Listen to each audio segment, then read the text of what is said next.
Hello everyone, this is Emmanuel from Touching Lives, and today I'm so excited that I get to speak about this because ni stuff yenye imekuwa ikiburden sana. It's been burdening me for quite a long time now, but I'm so happy today because we can talk about this and also reason together. First of all, this is Touching Lives, and Touching Lives is an organization formed by some group of people, and I'm happy about these people because it's like waliona Kenya nimekuwa nikifikiria. Mtu amewahi fanya kitu yenye umekuwa ukifikiria alafu unasema walijua aje nilikuwa nataka kufanya hii. But it's good when people think and do something that you may love or something that you always wanted to do. But today they gave me this platform that we reach out to people. We are trying to reach out to people. Touching Lives is all about touching a life, reaching out to people who are ready to reach out to other people, especially the less fortunate, people who cannot afford food, people who don't have something to put on.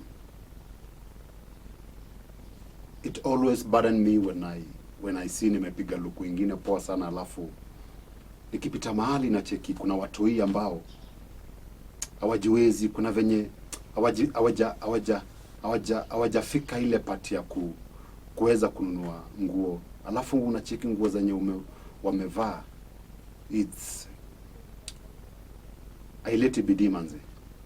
It's they may not see it as bad at that time, but kuna venye wewe mwenyewe unajionea tu alafu unajiambia kuna venye hawa watu hii ama this guy ama this mama.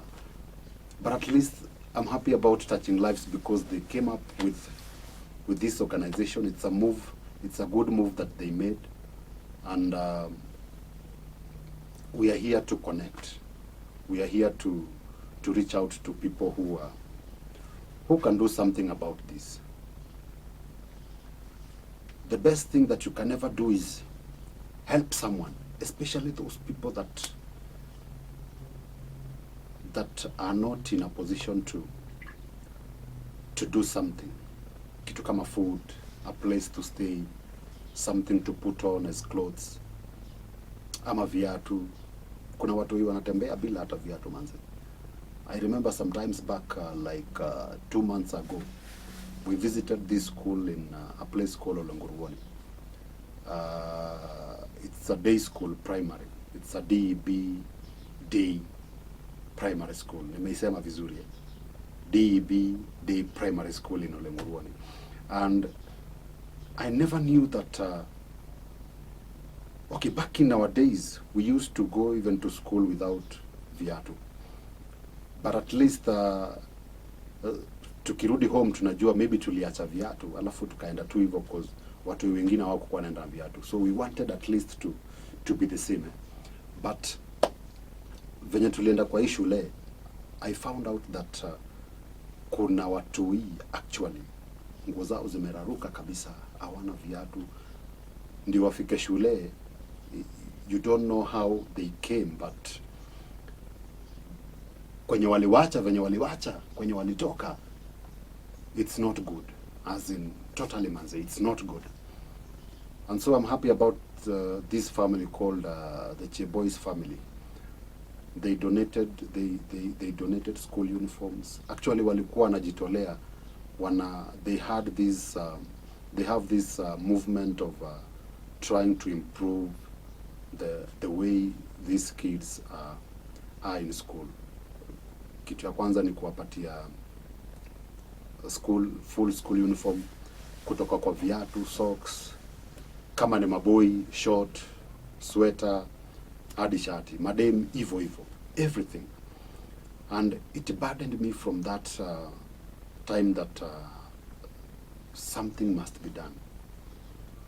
but it's been there ever since. But now I met these people called Touching Lives, and wakafungua tu njia hivyo, and I'm happy that we can really help, we can really do something. So what we are doing is that we are trying to reach out to people, to well-wishers who can do something.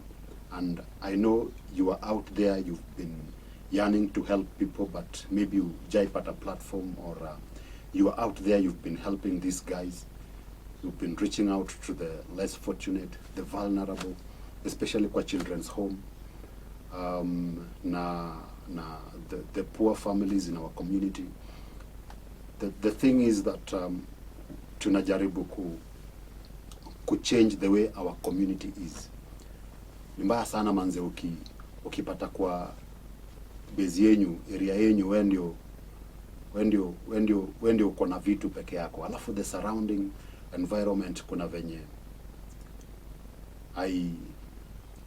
haikustahili ukae hapo. It's good when you open doors to the poor also, because you are not in a competition with them. You are not trying to compete with them. It's good when you stretch out your hand to someone that unaona jana kabisa hakuwahi kitu, hakukula anything, but at least you can do something. If there is something that you can never do, is to help someone and not expect anything in return. That is the good help anyway. But today I want us to reflect on something. Let me tell you something about some woman here in the Bible, the book of Acts chapter 9 verses 36. And before I read this verse, I want to reach out to you wherever you are.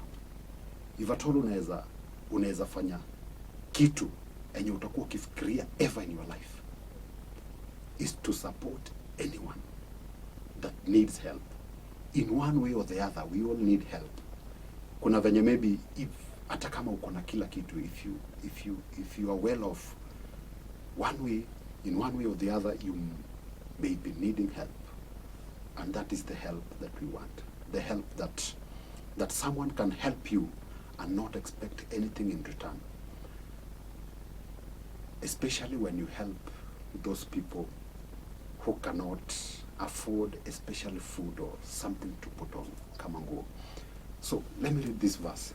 This is what the Bible says. I love the Bible so much.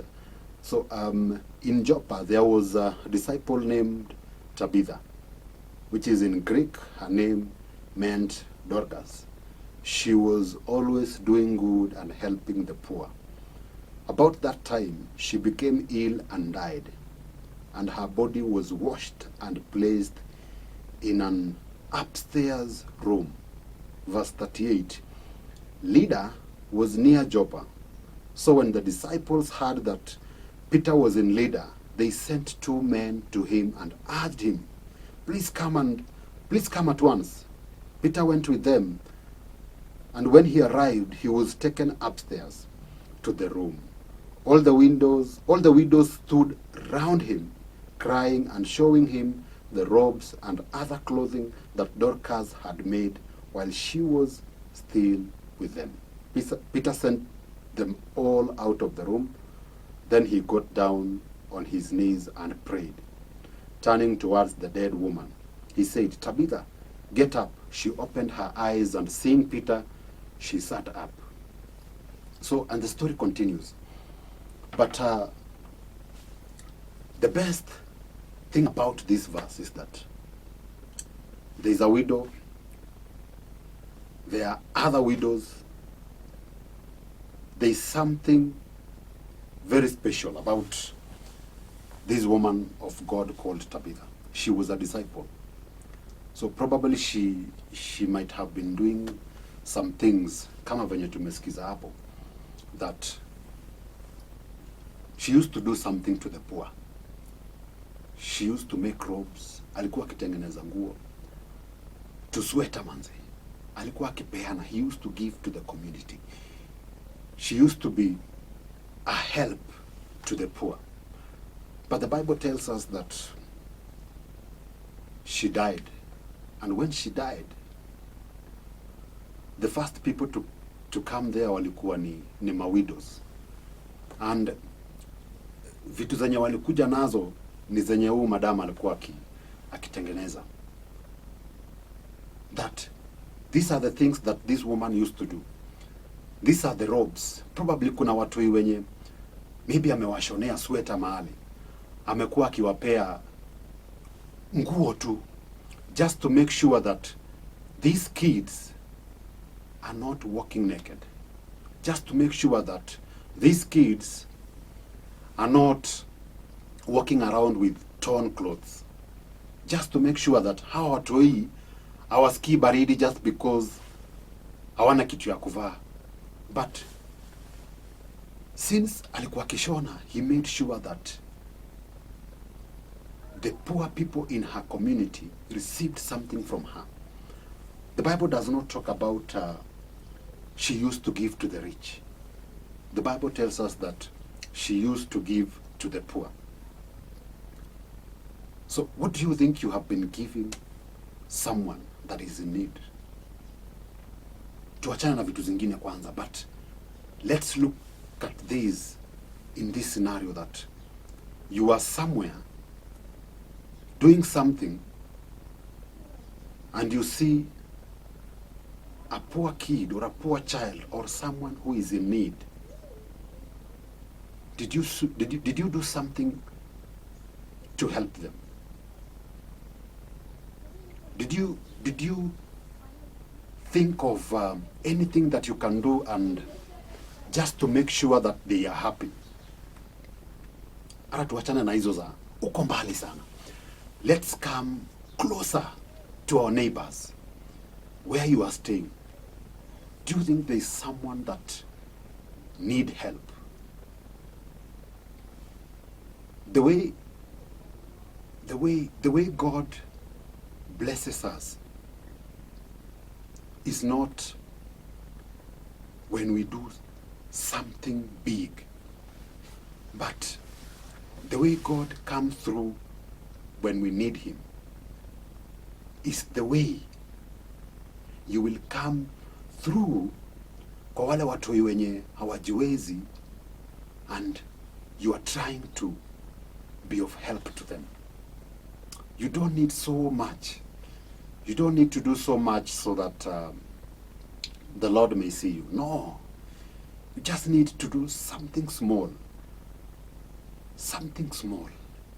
When you make a step, it makes a huge difference. When you donate hata kama ni food, whatever.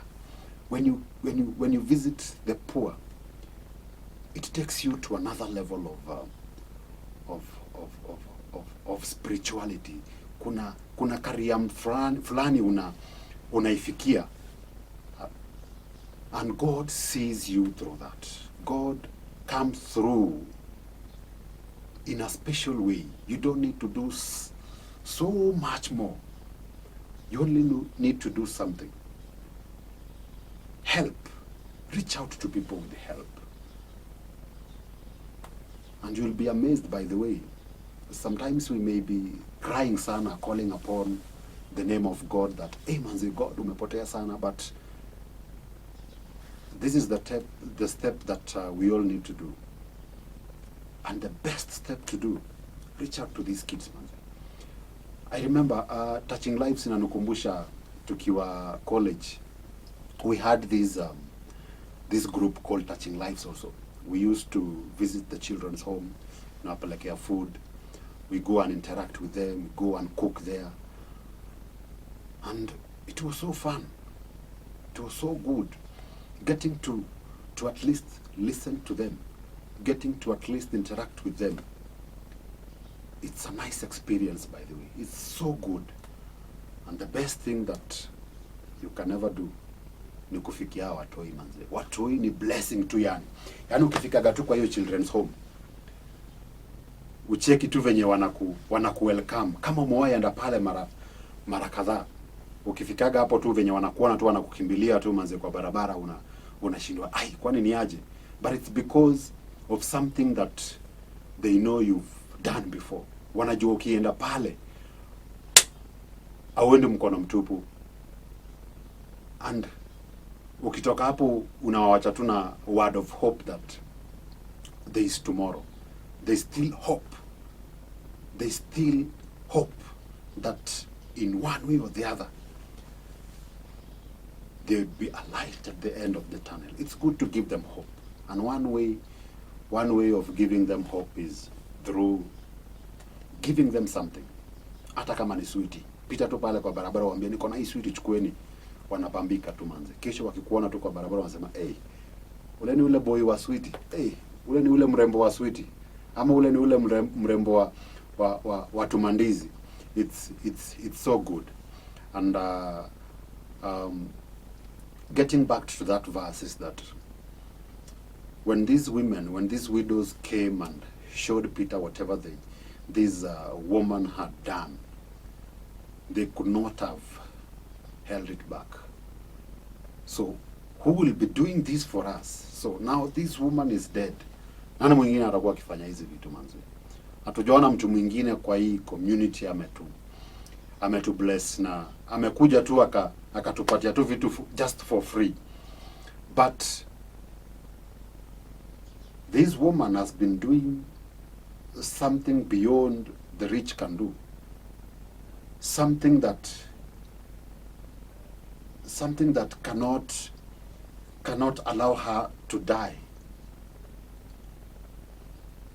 But from listening to that story of that woman, Dorcas, Mimi, I usually read that verse, and it encourages me to reach out to people. It encourages me to have a yarn of helping the poor, reaching out to children's home, the disabled. It keeps reminding me that if today I die, if today I leave this world, what legacy will I leave? Or if today nihame tu kwa hii base yenye niko, ni nini wase watanikumbuka nayo? Watasema, manzi, msee ameenda, walifanya poa kumtoa hapa. But unafikiria ni nini wase watasema juu yako ukitoka kwenye unakuaga? Msee ameenda tena. Sasa nani atafanya hivi? Nani atakuwa akifanya hivi? But it's good to do something that makes people happy for you. In as much as not everyone is going to be happy with you or with anything that you are doing. But at least tell God, this is what I did. And God will keep count of whatever you are doing. Everything good that you do, remember you are doing it to yourself. And if you do anything wrong, anything bad, inakukamia tu mwenyewe. But do something positive to the society. Do something good to the community, especially the people that are around you. And being this is our first video, we are going to be doing this more and more. And these people are telling me that on every Friday we shall be doing a prayer day. We shall be connecting with people, making prayer each and every Friday. And every Sunday we are making recording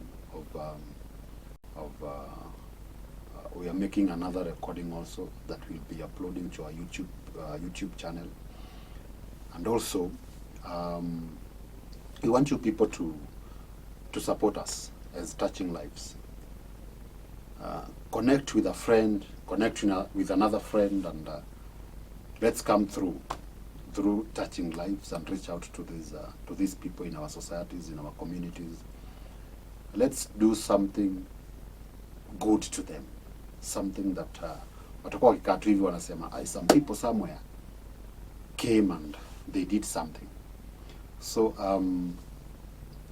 another thing I want to urge you guys is that let's get to to Touching Lives website. Kuna courses zenye ziko hapo, especially the first one is that we will be visiting